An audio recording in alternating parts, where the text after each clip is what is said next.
अस्सलाम वालेकुम everyone, this is doctor Amna Usman. आज जो हमारा टॉपिक ऑफ डिस्कशन होगा it will be hair fall और कुछ बड़े इंपॉर्टेंट टॉपिक्स जिसमें डिस्कस करेंगे। Welcome to my YouTube channel. If you loving our content you can subscribe the channel. और अगर आपको इससे मिलते जुलते कोई भी कंटेंट की रिक्वायरमेंट है या आप कुछ जानना चाहते हैं, you can just leave the comment और इंशाल्लाह will be making a content on that too. और अगर आपको सिमिलर कंटेंट देखना है तो you can subscribe and follow, press the notification bell. Okay, so let's talk about hair fall a little bit. So actually what's the reason why hair fall off? कितने बालों का गिरना नॉर्मेलिटी है और क्या स्पीड होनी चाहिए जिसके अंदर आप अपना वॉल्यूम लूज ना करें। So hair fall दो तरह से होता है, either from the roots or from the shaft। जैसे हमने पिछली वीडियो में डिस्कस किया था कि हेयर के दो पार्ट्स होते हैं, एक रूट और एक shaft। तो हेयर फॉल भी दो तरीके से होता है, या रूट से जा रहा होता है या shaft से जा रहा होता है। So रूट से जो हेयर फॉल हो रहा होता है वो दो तरह का होता है, either it's scarring or it's non-scarring। Scarring का मतलब ये है कि वो हेयर फॉल जो आपके स्कैल्प को इंजर करके जख्मी कर रहा है और जख्म के निशान छोड़ रहा है। और होता यह है कि जो स्कार टिश्यू है वो आपके हेयर फॉलिकल्स को रिप्लेस कर लेता है और उसके अंदर हेयर के रीग्रोथ के चांसेस बहुत कम रह जाते हैं। इसी के अंदर फिर एक हेयर फॉल होता है non scarring alopecia. Alopecia is generally जब आपको दिखता है कि आपके बाल गिर रहे हैं और स्कैल्प आपका otherwise it looks healthy, that is a non scarring alopecia.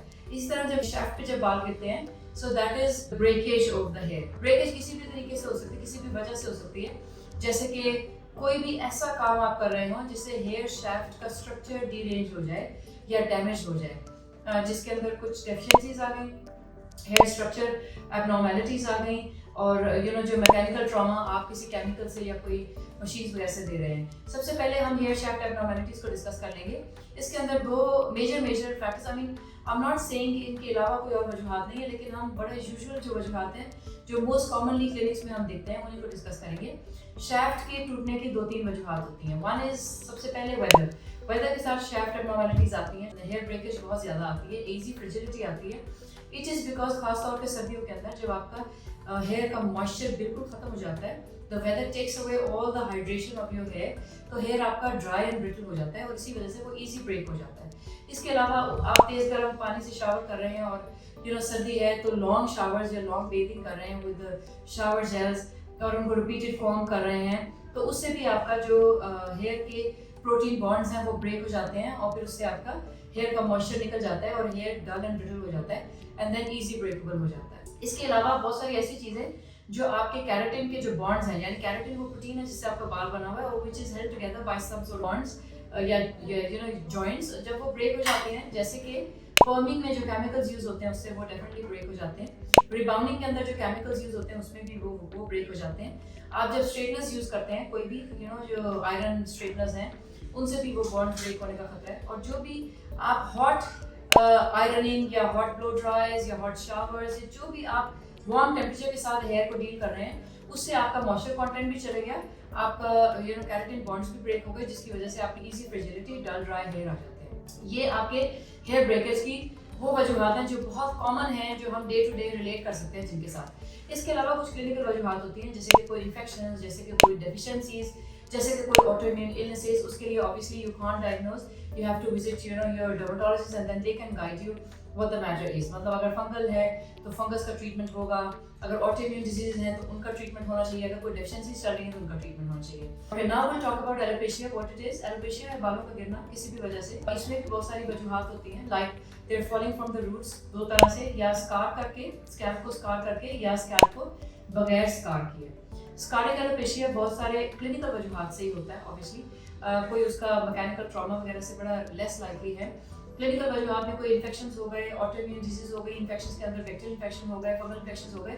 सो अगर आपको कोई रिपीटेड स्कैल्प इन्फेक्शंस हो रहे हैं, उसके लिए भी आपको क्विकली ट्रीटमेंट ले लेना चाहिए, बिकॉज अगर वो बहुत ज़्यादा हो जाए तो वो फिर आपको स्कारिंग एलोपेशिया में लीड कर जाएगा। और scarring alopecia is usually irreversible when we talk about hair regrowth. मतलब स्कारिंग एलोपेशिया अगर हो गया है तो फिर अगर आप ये सोच रहे हैं कि आपके सारे बाल वैसे वापस आ सकते हैं, it is very less likely, because इसके अंदर प्रोग्नोसिस यानी ट्रीटमेंट के रिजल्ट्स लाने का इम्कान बहुत कम रह जाता है। Now when you talk about non scarring alopecia, इसके अंदर भी एक लोकल एलोपेशिया होता है और एक डिफ्यूज एलोपेशिया होता है। लोकल एलोपेशिया का मतलब ये है बॉडी में किसी भी जगह से पैचेस में हेयर जाना शुरू हो जाए, यानी आपने कभी देखा होगा स्कैल्प में यहाँ गोला बन गया, यहाँ गोला बन गया, एलोपेशिया एरिएटा कहते हैं। It is a sort of autoimmune illness. It can coexist with other autoimmune illnesses जैसे कि थायराइड। तो इसलिए अगर आपको एलोपेशिया एरिएटा हो तो कुछ अंडरलाइन टेस्ट करवा लेने में कोई दुश्वारी नहीं है, लेकिन ऑब्वियसली वो आपका डर्मेटोलॉजिस्ट आपको गाइड कर सकता है कि व्हाट टेस्ट यू नीड।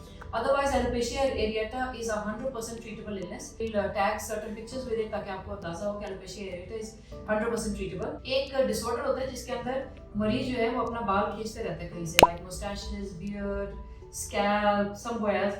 इसके अंदर कोई ना कोई underlying psychological issue भी होता है, उसको भी while you're treating this particular disease, तो इसके अंदर जो साइकाट्रिस्ट की हेल्प भी ले लेनी चाहिए, बिकॉज अदरवाइज कॉन्स्टेंटली पेशेंट जो है ना वो अपने बाल प्लग करता रहता है और वो प्लग करने की वजह से वो रिपीटेडली वहाँ पे हेयर ग्रोथ होना बंद हो जाती है.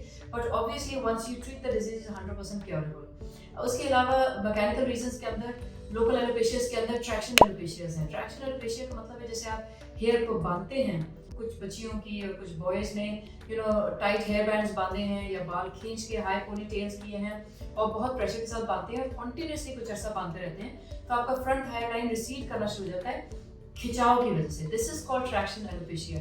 It can occur anywhere. वो जहाँ से भी आप बालों को क्रॉनिक यानी कॉन्टिन्यूसली कहीं से खींच रहे हैं और प्लग कर रहे हैं या बांध रहे हैं, वहाँ से एलोपेशिया होना शुरू हो जाएगा. This is also reversible. So ये जो मैकेनिकल वजूहत है ये रिवर्सिबल है. अगर आप इन अलामात का शिकार हैं तो आप अपने डर्मेटोलॉजिस्ट को विजिट कर सकते हैं, बिकॉज दे आर 100% ट्रीटेबल.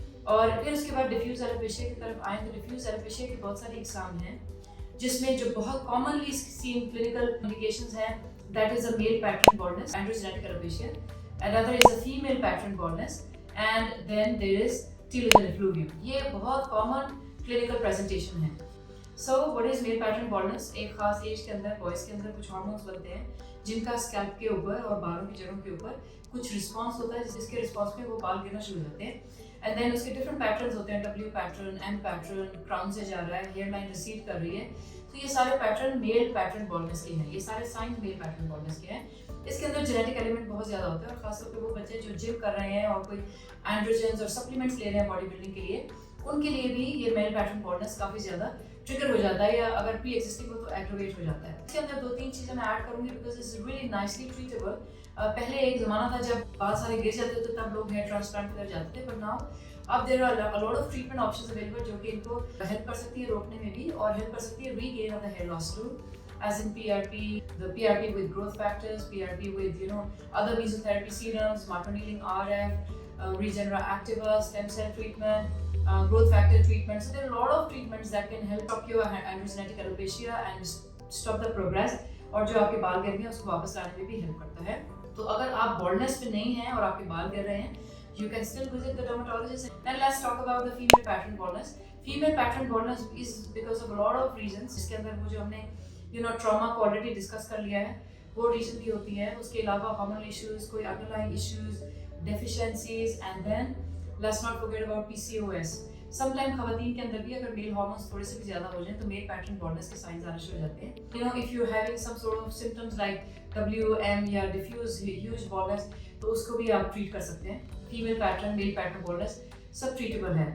इसके अलावा कुछ एलोपेशियाज होते हैं जो बाय बर्थ होते हैं, जिसके अंदर पेशेंट का बाल ग्रो ही नहीं कर रहा होता, या जब बच्चा पैदा होता है बाल होते हैं और फिर इवेंचुअली सारे बाल खत्म हो जाते हैं. This is some because of some sort of genetic mutation, abnormalities in the hair structure, in the hair genes. उसको ठीक करना बड़ा less likely है because they're usually not treatable. Then we'll talk about alopecia, जो हमने patch में discuss किया था वो हम यहाँ पर भी आएंगे बिकॉज वो डिफ्यूज हो जाता है और ऑल ओवर बॉडी स्प्रेड भी कर सकता है. तो areata starts with a little patch and when it start growing it can turn into alopecia universalis. So alopecia areata कहते हैं जिसमें पैच ऑफ हेयर लॉस, और उसके बाद अगर हेयर लॉस आपकी बॉडी से सारा शुरू हो जाए और बॉडी के बाजू के, टांगों के, मूंछों के और दाढ़ी के और आईब्रोज के सारे बाल खत्म हो जाए, उसको एलोपेशिया यूनिवर्सैलिस कहते हैं. It is also treatable sometime, लेकिन तकरीबन 80 to 90% में ये भी रिवर्स भी हो जाता है और ठीक भी हो जाता है. Then a very huge common problem of hair fall, that is telogen effluvium. What is telogen effluvium? Telogen effluvium is जब आपका कोई बॉडी ट्रॉमा से गुजरे या आप किसी स्ट्रेस से गुजरे या कोई एक्सीडेंट या कोई डेफिशिएंसीज या कोई क्रॉनिक इलनेसेस, उसके रिस्पॉन्स में जब आपके बाल गिरते हैं उसको टीलोजन एफ्लूवियम कहते हैं. Diffuse alopecia can be because of number 1 is telogen effluvium and another is the deficiencies, iron deficiency, folate deficiencies, vitamin B12 deficiencies, riboflavin deficiencies, biotin deficiencies, thyroid alteration, आपके thyroid hormones alter हो गए हैं, vitamin D कम हो गया है, vitamin B12 कम हो गया है, folic acid levels कम हो गई हैं, biotin level deficiencies हो गई हैं. जिंक की जो deficiency होती है वो भी बहुत कॉमनली कॉज करती है हेयर फॉल को, कोई ऑटोइम्यून इलनेसेस हो गई है, ल्यूपस हो गया, तो इस सारे सिनेरियोज के अंदर भी आपको हेयर फॉल आता है, विच इज़ ऑल्सो ट्रीटेबल। हमारे सुनने वाले हैं उनको अंदाज़ा ये होता है कि शायद वाइटामिन के कम होने से ही बाल गिरते हैं, लेकिन let me add one thing here कि वाइटामिन की ज़्यादती की वजह से भी बाल गिरते हैं। तो उसमें लीडिंग जो वाइटामिन है that is vitamin A, or another vitamin, vitamin D. Yeah, any sort of hypervitaminosis can lead to another sort of skin hair nail issues. So vitamins को उतनी मिकदार में लेने जितनी ज़रूरत है, otherwise they might not be giving you some benefits but instead some side effects. In the last, let's just discuss vitamin E and biotin consumption, इसके uses और इसका क्या advantage है. Over the counter biotin की बहुत market है. It has actually nothing to do with while dealing your hair fall because it's very rare to have biotin deficiency. And when you speak about vitamin E or aloe vera, it's very less likely to help hair fall or grow them better in any of the area we've discussed already. However, when you take a multivitamin containing a lot of other ingredients and biotin, obviously it helps. It helps not because of biotin in it, helps because of other multivitamin ingredients in it. इसके अलावा मैं एक दो चीज़ें और add करूँगी multivitamins के हवाले से.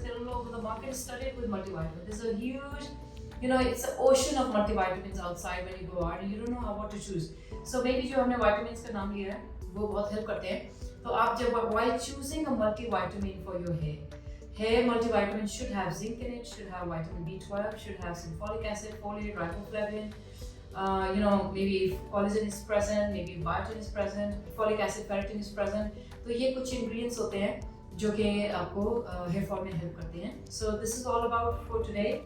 और अगर आपको हेयर फॉल रिलेटेड कोई भी इश्यूज आ रहे हैं, don't diagnose it yourself, go to a dermatologist, get the treatment started because hair issues 90% can be treatable if the treatment is started in time.